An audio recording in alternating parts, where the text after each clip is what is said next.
These 10 Texas A&M Aggies have a lot to prove during the 2025 season.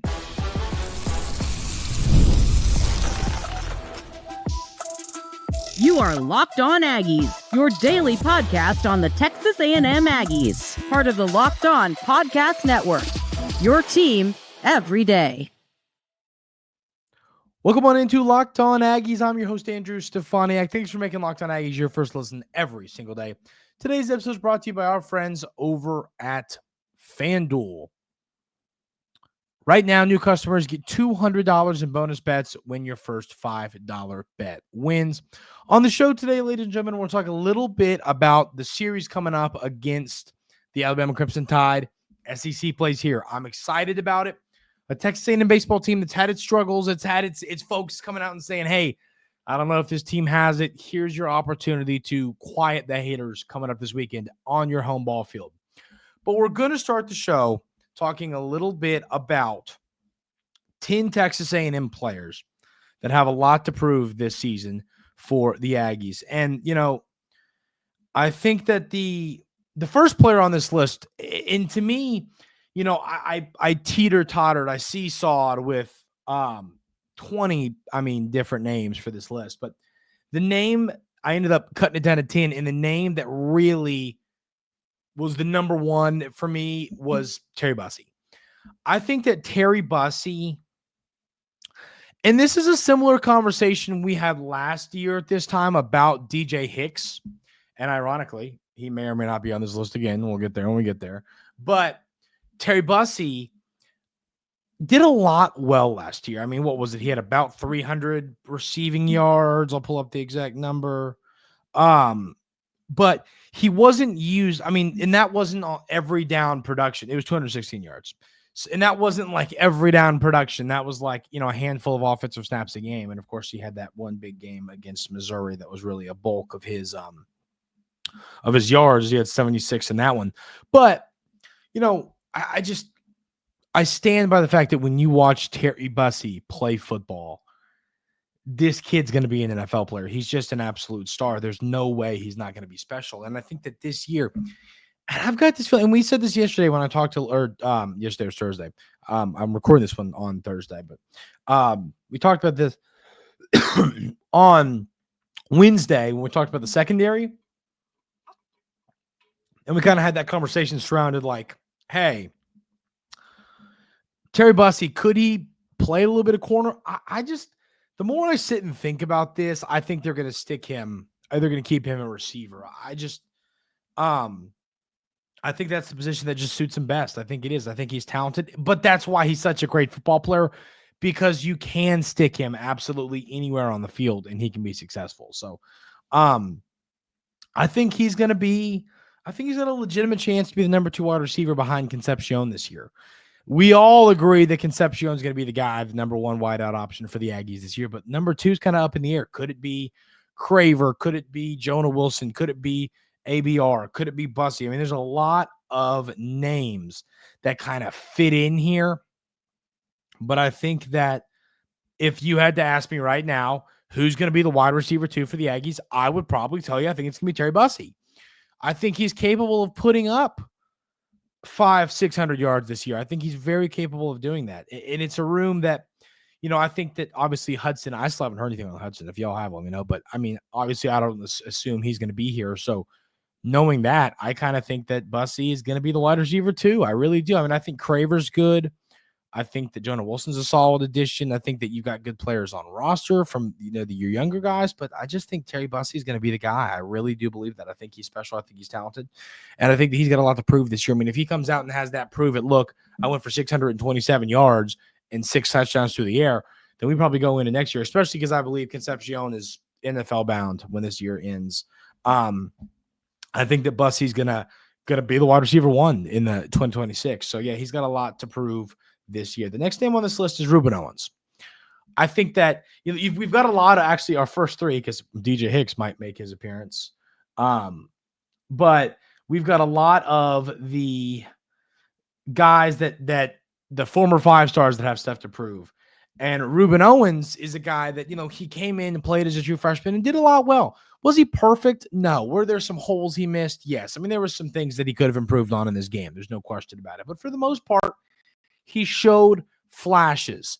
And then in that offseason, heading into last year, we all thought it was going to be this 1-2 punch of Reuben Owens and Le'Veon Moss, and they were going to be an unstoppable force in the SEC.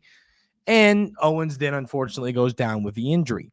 He does make his return against Texas and then played in the bowl game, but no, significant snaps. I mean, just, a handful of carries. So Reuben Owens, I think, with the full healthy offseason and continuing to develop, I think that he is going to be a really good player for the Aggies. And part of the problem here, and it's something I've kind of discussed at times, I'm a believer that Le'Veon Moss is just an absolute star, and I think he could be the best running back in the SEC. And I think this is going to hurt Reuben Owens a little bit, because I think it's going to be hard for him to, I don't see a world where you don't give 20 carries a game to Moss. So it's like, if you're giving him 20 carries, how many are there for Moss? For Owens, 8 to 10 maybe. So I think Reuben Owens is going to have to carve out. Right now, my guess is this room's going to be split 18 carries to Moss and maybe 8 to Owens. If he wants to dig into that split, he's got to have a really good offseason, which I think he's capable of doing. That's the thing, is I think that we're all, we can't act like he's not a really good player that doesn't have the capability to do that. So when you look at the future of this running back room, I think that Reuben Owens has a lot of good football left in front of him, but I think this is kind of his prove-it year. You're a 5-star. You're an elite player. Can you find a way to improve and get better and cut into probably that snap difference we're going to see between himself and Moss? So he's got a lot to prove. The next name is DJ Hicks. And once again, he was on this list last year, and I think that he proved he's a solid, good football player in this conference. But this year, I think he's got to prove that he's that elite player in college football in the SEC at Texas A&M. He's got to prove that. We know that he's a solid player. We know that he's good. We know that he's not, he's no slouch on the football field. He's a good player, but I still think there's more in there. Let's pull up his numbers from last year. Last year, he played a good amount of snaps, but this year, losing a handful of defensive linemen, I think he's going to play more snaps. So on the year, he had 17 total tackles, 1.5 sacks. So he got a sack and a half. So he did some stuff there, but so he's got 2.5 career sacks. But that's what I'm saying. He's got more to prove. I'm not saying I think he's a great football player, but I just think there's more upside inside of DJ Hicks. I just really believe that. He's got that 6'5", 300-pound frame. He's got the NFL upside. He's just got to put it all together, and I think that he is capable of doing that. And I think this offense is going to kind of depend on, this defense is going to kind of depend on him doing it. I think that he is going to play a role in how good this team can be. If he takes that 5-star leap that we all know was inside him and proves that he's a dominant elite player in this conference, it's just going to be huge for this defensive line. So I'm excited to see the season he has, because I have this suspicion that DJ Hicks is going to take his game to the next level this year. The last name I have for segment 1 is Amari Niblack, a guy that at Alabama proved he could be a really good tight end, put up a solid season, then makes the transfer to Texas after Saban retires and all that, and is behind Gunnar Helm and never really gets much of anything going. He's a player, I will die on this hill, that I think that he's going to have a good season. I think that he's going to lead this tight end room receiving yards. I think he's got a shot to go for over 500 yards receiving. He's a special player that was behind a special player at Texas. And this is his opportunity, once again, to prove it. I think that he might have more to prove than anybody, because he kind of had his flash, but then never really made much more than just a flash. And now he's kind of in a spot where he's got to prove it ASAP. And I think that he's going to do it at Texas. And we've talked about how Colin Klein wants to use his tight ends. And last year, I just don't think that he quite did as much as he wanted, and I think that they're going to get more involved this year. And you've got a good room between him, Mike O'Reilly, and Nate Borkature. Of course, Theo's still there, and Armstrong coming in. You got a good tight end room, but I think Amari Kniblock is going to be the best of the best within this room, and I think he's going to have a special season. Yeah, I think he's got a shot to get over 500 yards for the Aggies this year. The next name that we're going to talk about is an offensive guy that's going to make or break the season for the Aggies, and we'll talk about that coming up right here on Locked On Aggies. But first, I want to tell you about our friends over at FanDuel. March Madness is here, and FanDuel is giving you the chance to get in on the action like never before. Right now, new customers can get $200 in bonus bets when your first $5 bet wins. That's $200 extra bucks to use on everything from buzzer beaters to Cinderella stories, and even who's cutting down the nets. I've got my eye on a few underdogs this year, and FanDuel makes it easy to back them with spreads, totals, and game props. With the tournament games happening almost every day, there's always something exciting to bet on. The FanDuel app is simple to use, and when I win, I get paid instantly, no waiting around. So visit FanDuel.com to get in on the college hoops action all tournament long. Also, want to tell you about our friends over at Nissan. We're all about the stats because numbers don't lie. And when it comes to the all-new Nissan Armada Pro 4X, the numbers are on an MVP level. With the ability to tow up to 8,500 pounds, it can quite literally carry the whole team plus the gear wherever you need to go. It's powered by a twin-turbo V6 engine delivering the strength and performance to handle highways, back roads, and everything in between. And with room for up to 8 people, the Armada Pro 4X is built for big crews, big adventures, and even bigger moments. Whether you're exploring off-road trails or rolling up to the arena, the Armada Pro 4X brings power, versatility, and style wherever you go. Take your adventures to new heights in the all-new Nissan Armada Pro 4X. Learn more at nissanusa.com. So maybe you could have guessed by the way I kind of leaned into it. But yeah, Marcel Reed's the next name on this list. And I thought that it was going to be too boring and generic if I got things kicked off saying that Marcel Reed's has a lot to prove this season, because I think we all know that. We all know that Marcel Reed needs to have a good season. And I think that he is capable of doing it. We know that how he has to develop, right? We know he can run the football. We know that he can do that with ease. The question then becomes, can he develop more as a passer? And that's going to be what makes or breaks his career as a quarterback at Texas A&M. I still think he's being criminally underrated in this conference. I think that he has a lot of good football ahead of him. So I'm really looking forward to seeing if that passing development happens. Because if that passing development happens, I just think there's no way in the world that he is in a top 5 quarterback in this conference, because he's such a great runner. And I think this year he's going to have the weapons around him to put together that kind of season. I don't think he had the proper weapons last year. Plus, he was in and out of the lineup, and there was Connor Wigman and Marcel Reed and this and that. And so when he finally kind of took over, it was just the last few games, and it was kind of during the stumble of this team. But you know the upside that he has in him. So it's all passing development. We're not asking him to develop as a runner. We know he's got that already in his tool chest. It's just he just has to continue to develop as a passer. And if he does that, he's going to be special. I don't think it's even a debate. I don't think it's a question. He's going to be special.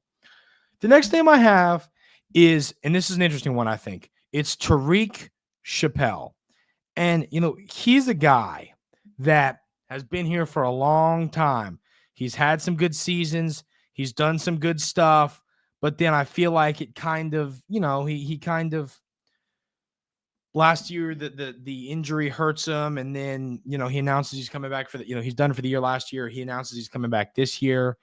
And he's been a guy that's been really good for Texas A&M for a few years, but he's not been elite. He's been really good. And I think that if he could have this elite season for the Aggies coming off that injury, because he's got to start. I assume this is it for him eligibility wise. I don't know that. I assume that, but he's got to start thinking future in the game. And that's got to be obviously to play in the NFL. And I think to do that, he's got to put together a good year this year. And the good news for the Aggies is he plays a position that we desperately need someone to step up and play good. So I think without a doubt, Tariq Chappelle's the guy that's got to prove it this year if he wants a future in this game. And I think that him having a good season, because I believe in Will Lee. And then I believe, someone's going to be good at slot. You're going to find two good guys to play outside corner. I believe in that. I think that Coach Elko is not going to sit by as a defensive guru and watch 2 straight or 3 straight or 2 straight years of struggles in the secondary. So he's going to find players to be out there, and I think Tariq Chappelle could be one of them. The next name I have, it's Trey Zune, and he had a really good year last year. But I think that Trey Zune, I'm telling y'all, I think he's got really high NFL upside. I mean, he's a player that has the frame. He's a guy that I just can see being an NFL guy at 6'7", 315 pounds. He's got everything he needs to be a star at the next level. And I think that he was a star in the SEC last year.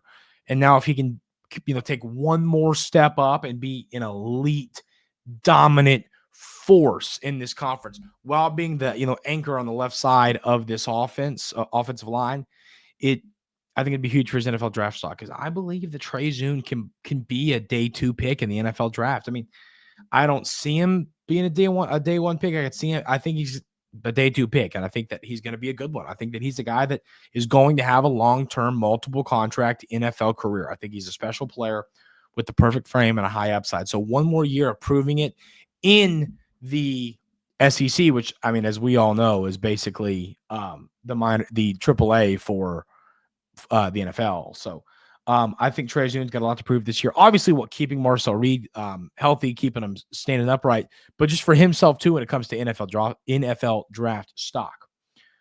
The next name is Terry York. I think that Terry York, the linebacker, the captain of this team, had a solid season last year. I think I'd be remiss to call it anything but solid. But, I've had some folks in the YouTube comments disagree with me and say, no, he had a great season. I think he had a solid season. I think that it was a good season, but I expected it to be better. And I think that he is the captain, not only of this team, but, of this defense. I mean, he's the guy that really calls the shots and is out there making sure everybody's in the right spot and lined up well and that everything's going well. And last year, of course, he has a total of 82 tackles, 2.5 sacks, 1 fumble recovery, 1 interception. And he had a solid year, but I thought that he was going to have a better year, was kind of my thought on it. And I think that that's in front of him for this year. I think that Terry York is going to put together a good season. I mean, when I watch the way he, addresses the team, when he addresses the media, there's no way that Terry York is not an NFL player. He's got that upside. I think that he's going to be an absolute star in the future. And I think that this is going to be the year. I think there's a chance that he has a good enough season that this could be it for him at Texas A&M. That's how good of a year I think he's going to have. And the last name I have here, it is the veteran, Albert Regis, the 6'2", 310-pound guy in the middle on that defensive line. Last year, he had 36 tackles, had a half sack.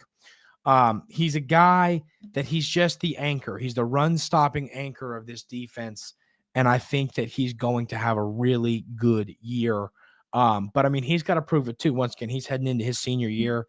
Does he want to be an NFL player? Because if he wants to be an NFL player, he's got to put together a good year this year. And a Texas A&M team against the run last year that wasn't terrible, but it wasn't as good as I thought it was going to be, and it's got to improve. I mean, Texas A&M's defense as a whole, has a lot of room to improve this year. But I think Albert Regis, you bring in Tyler Yenham to play in the interior of that defensive line, but then, I mean, him and Hicks, I mean, that's pretty much the bulk of your interior guys. So if this Texas A&M defensive line is going to be good, it's going to be because of guys like Albert Regis, DJ Hicks, Tyler Yenham.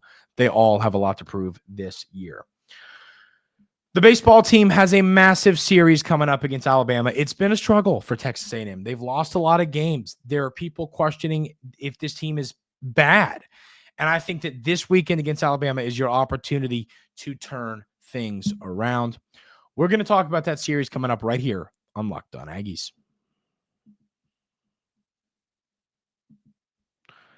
Ever check your bank account and wonder, where did all my money go? Between dining out, online shopping, and entertainment, it's easy to lose track. That's where Monarch Money comes in. Your personal CFO, giving you full visibility and control over your finances.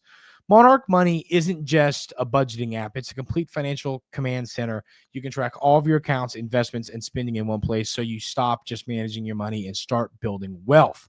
When I started using Monarch, I realized just how much I was spending on food delivery. Now I budget smarter and save money. I've really, been cutting out eating outside of the house because it's just such a waste of money. Obviously, once a couple times a month, you go out and enjoy yourself and have dinner with your family and friends and significant other, whatever. But that's how you save money, and Monarch helped me realize that. Instead of juggling multiple apps, you can just use Monarch to check your finances, track spending, and even long-term goals. Take control of your finances with Monarch Money. Use code LOCKEDONCollege at monarchmoney.com for 50% off your first year. That's monarchmoney.com, code LOCKEDONCollege for half off your entire first year. Go check them out, ladies and gentlemen. So the baseball team has a series coming up this weekend against the Alabama Crimson Tide.